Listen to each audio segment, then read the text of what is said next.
Hey guys, what is up? This is Mr. A. Crizzy here, and I'm also here with my best friend, Gian Miller. Hello. And today, we just got, excuse me, we just got out of seeing the new Pixar movie, which, yeah, we both actually went and saw this movie early today, but before it comes out tomorrow, Inside Out 2. What do you think, Gian? I thought it was a pretty good movie and funny. I liked all the characters and the animation of the movie. Yeah, me too. Yeah, I thought it was great overall. Yeah, it was a great sequel to Inside Out, even though it's not really considered as good as the first Inside Out. I still think the first Inside Out movie's better, but this was still a great sequel, like overall. So it's like my rating is like 4 out of 5. I would give this 4 out of 5, and yeah, me and Gian enjoyed the film. Yes. And in terms of a Pixar movie, since I've been a Pixar fan for a long time, since I was a little kid, like I always say. And we also want to give a special thanks shout out to our best friend Justin M watching this review. Special thanks shout out to him, and also and excuse me. And if you want to see more videos on my channel, make sure to hit that subscribe button. Make sure to like, comment, and subscribe, and for more content. So with that being said, on with the review.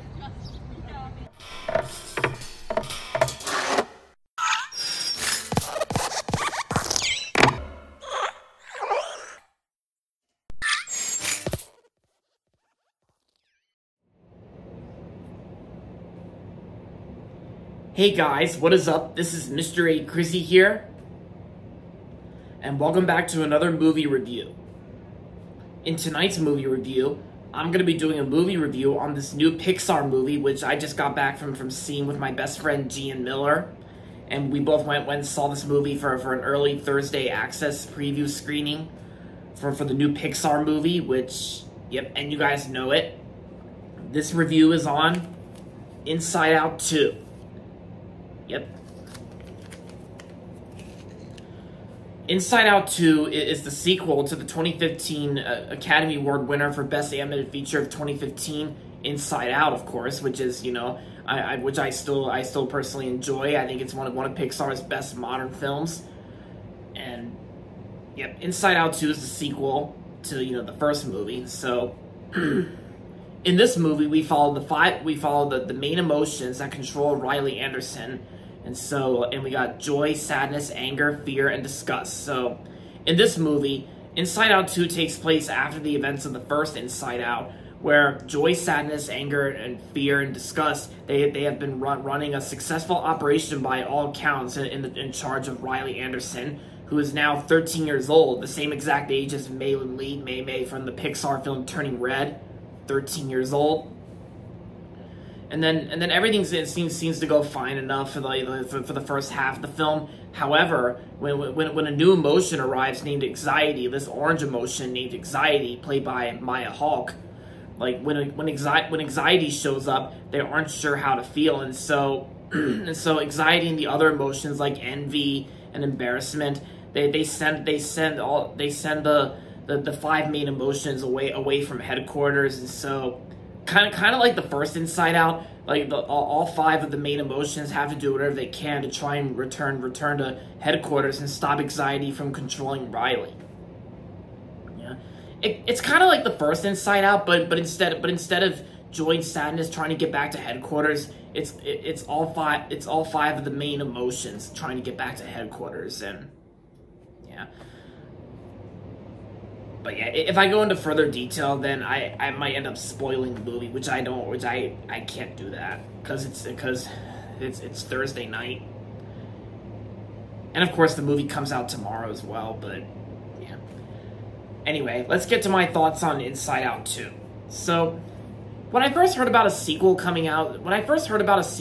Inside Out that was coming out, I was kind of thinking it had me a little curious on how Inside Out 2 would turn out. Since some people say that the first Inside Out is better, some people like the first Inside Out better as a one-time movie. Excuse me. While at the same time, some people thought that some worlds could be explored more, like outside of headquarters, and of course we get some new emotions that get made inside Riley's head.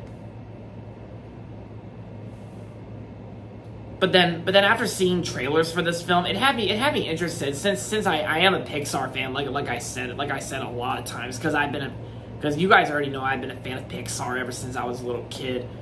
But in recent years, Pixar hasn't really been doing well for their modern releases because we know how three of their newer films had to skip movie theaters when they first came out due to COVID. And of course, and yes, I am aware that Soul, Luca, and Turning Red just got their own theatrical releases in U.S. theaters like earlier this year, like earlier back in January, February, and March. But I didn't really need to see those since I already watched them on Disney Plus when they first came out. So, in my opinion, to me, it's not really worth it seeing them again. Although I still revisited them on Disney Plus when they came to theaters, and I still think Soul is the best Pixar film that came out in the 2020s. As for Inside Out 2, I mean, I thought it was great and all. I mean, I thought it was enjoyable and fun enough for a sequel to a Pixar movie. And also the good thing is it's not like another one of those Cars sequels or Toy Story sequels. And yeah, they are making a Toy Story 5 that Andrew Stanton is going to be directing.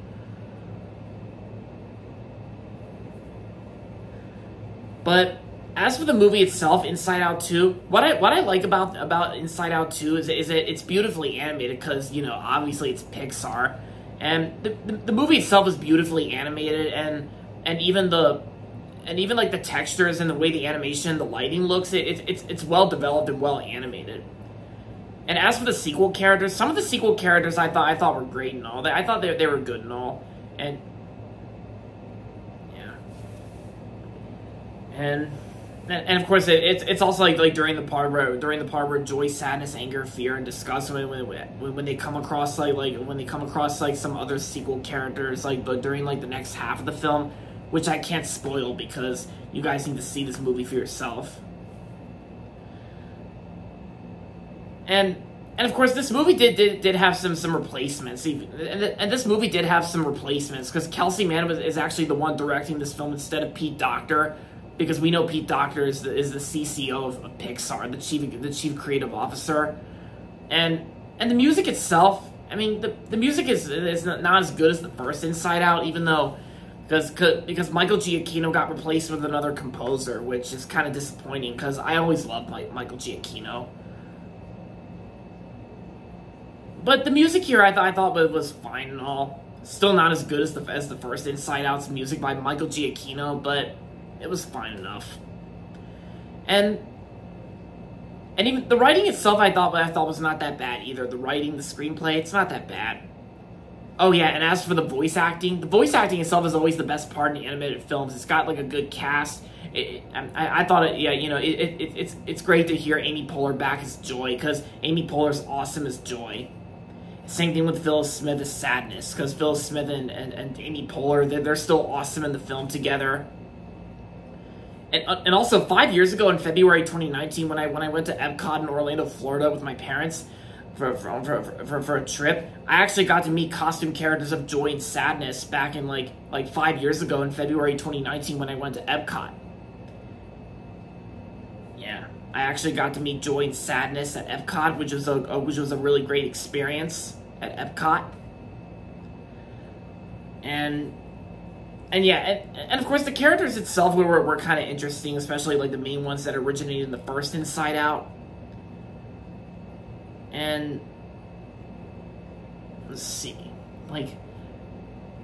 oh yeah, and plus, and since Riley Anderson's officially the same age as Maybay from Turning Red, since they're both 13 years old now, I feel like when I was watching this movie, with my friend Gian, I feel like some scenes in this movie kind of felt like they were connected to the Pixar film Turning Red. And I gotta say, guys, I think I enjoyed Inside Out just a little bit more than Turning Red. I mean, Turning Red's good and all. I mean, I still like Turning Red. I didn't really hate it, but excuse me.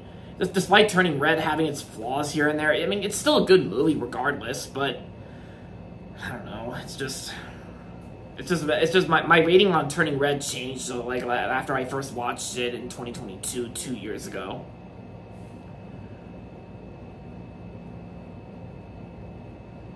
Oh yeah, and also as for the voice acting itself, like one of my flaws I do have with the film. Another flaw I have with this movie is the recasts of Fear and Disgust, because Fear and Disgust got replaced by two other actors instead of Bill Hader and Mindy Kaling.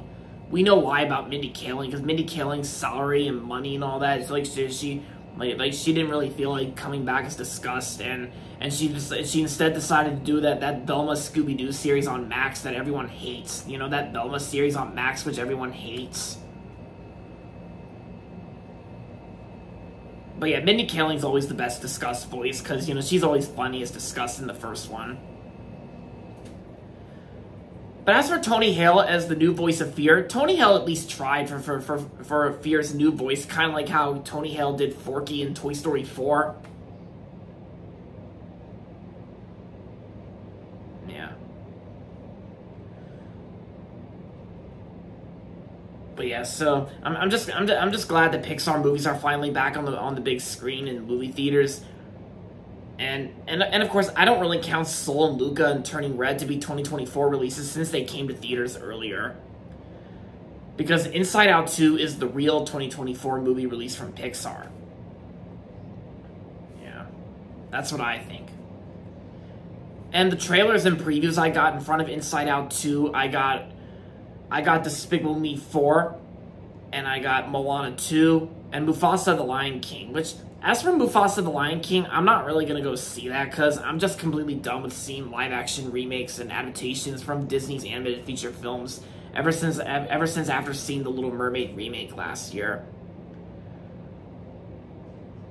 But as for Moana 2, I'll probably see Moana 2, and same thing with, and definitely Despicable Me 4 as well for Will Ferrell.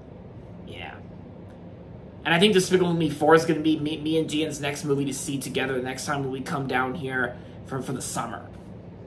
For Independence Day. Yep. So overall, Inside Out 2 was a great sequel. Not as good as the first Inside Out, but it was still great regardless. Like, it was still a great movie. I liked the film. And overall, I'm going to give Inside Out 2 4 stars out of 5. It was great. Yeah, I liked it. So yeah, if you enjoyed the first Inside Out a lot, then I'm sure you'll definitely get a kick out of this as well.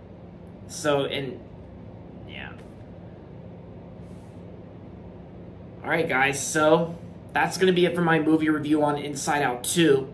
And that's going to be it for this video, so make sure to give this video a thumbs up and subscribe to my channel if you haven't yet. And as always, thanks for watching, and until next time, this is Mr. A. Crizzy saying, goodbye everybody, and that's about it.